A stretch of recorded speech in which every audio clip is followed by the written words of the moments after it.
Deuxième quart du 23e hizb.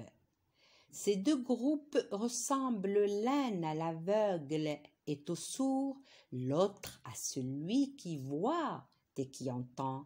Ces deux groupes sont-ils égaux?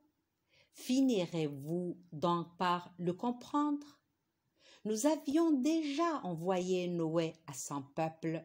« Je suis chargé solennellement, dit-il, de vous avertir afin que vous n'adoriez que Dieu. Je crains pour vous le châtiment d'un jour terrible. » Mais les notables de son peuple, qui étaient incrédules, lui dirent « Nous ne voyons en toi qu'un mortel semblable à nous. Nous constatons que seule la lie de notre peuple t'a suivi sans réfléchir et nous ne vous reconnaissons aucun avantage sur nous.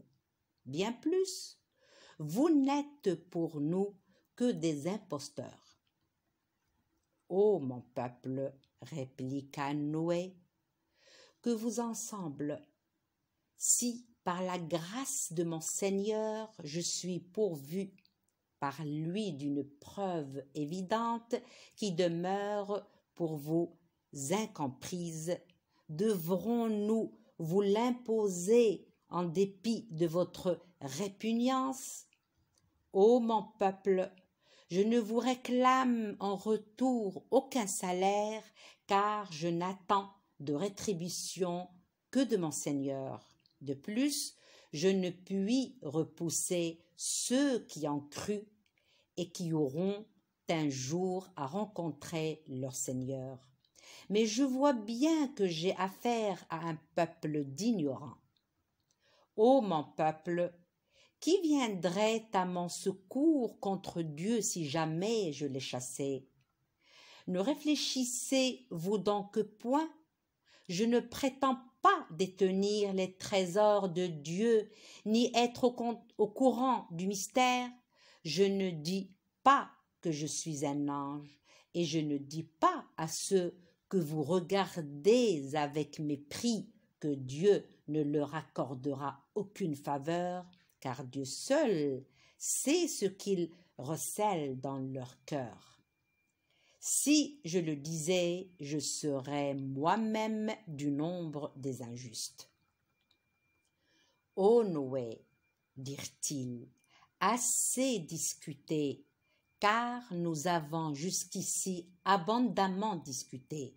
Provoque donc ce malheur dont tu ne cesses de nous menacer pour autant que tu sois sincère. » Noé leur répondit, « C'est Dieu qui vous l'enverra s'il veut, et ce n'est pas vous qui pourrez l'empêcher.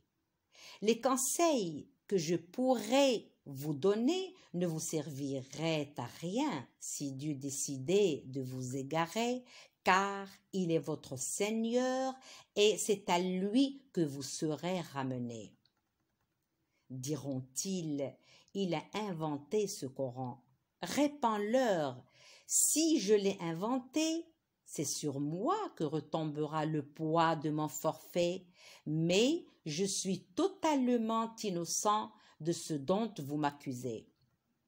Puis il fut révélé à Noé, plus personne ne se convertira parmi ton peuple à part ceux qui avaient déjà cru. Ne t'afflige donc point de ce qu'il faisait. Construis l'arche sous nos yeux, d'après les directives qui te seront révélées, et n'interviens plus en faveur des impies, car ils sont voués à être noyés.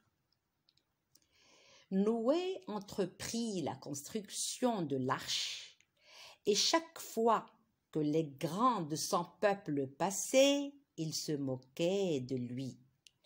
« Si vous vous moquez de nous aujourd'hui, leur disait Noé, nous nous moquerons bientôt de vous à notre tour, et vous saurez bientôt qui subira un châtiment avilissant est à qui est réservé un supplice permanent.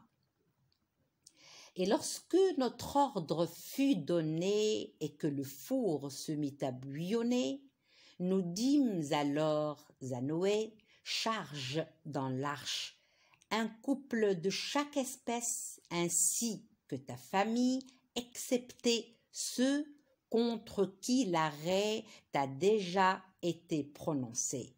Embarque aussi tous ceux qui avaient cru, mais en vérité, ceux-ci étaient fort peu nombreux.